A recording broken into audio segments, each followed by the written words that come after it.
Ohorearen zaintzeko kolpeak bildu dizkinat, emazte Frankoren antzera, eta alabergezurra erran zienat lankidei, medikuei, auzoei, amari eta airi, nola ez, hain naiz inosenta.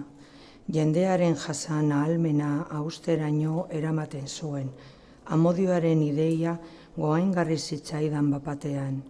Mairosek laguntza behar zuen. Ene esku ukaldi gautarra ez zitzaiokeen aski. Egiazko harta zail baten premia zeukan. Ene oizko zekenkeria zikoitz eta bekaitzaren mugak urtaraziz gazna zati gehiago moztu nuen. Mairosek argia pasatzera, usten zuten zerrak agudo iresten zituen, aspaldian janez bailuan. Lanerako aize zarri?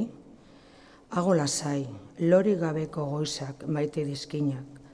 Akituan haun, baina akiduraren mugarri horren oraindian, gizartearen, bortza aldiro zumatzen dudanean, bazekinat bizitzea zaila dela. Ene aztei afarean zehar, itaz burlatu nindunan Joanesekin gehitu nuen. Binakako gonbita ukanarren, bakarrik etorri intzelakoan. Joanesek algara gordinaz ahaltzailetarik intzela, susurlatzen satanan belarrira.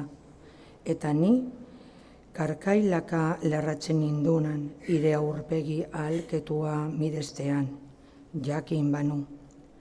Hemen naiz orain, tira esan honetik horretatik. Jan Jacques Goldmanen kadea aspaldian isildua zen. Karrikatik auto eta urruneko iturri erotz elkorrak jaukitzen zitzaizkigun. Mairosen azken hitzak hautematearekin, zintxurrean buztinezko birlak, azten nabaritu nituen. Non zeunden salbatuko ninduten estralurtar haiek, oheratu nintzen.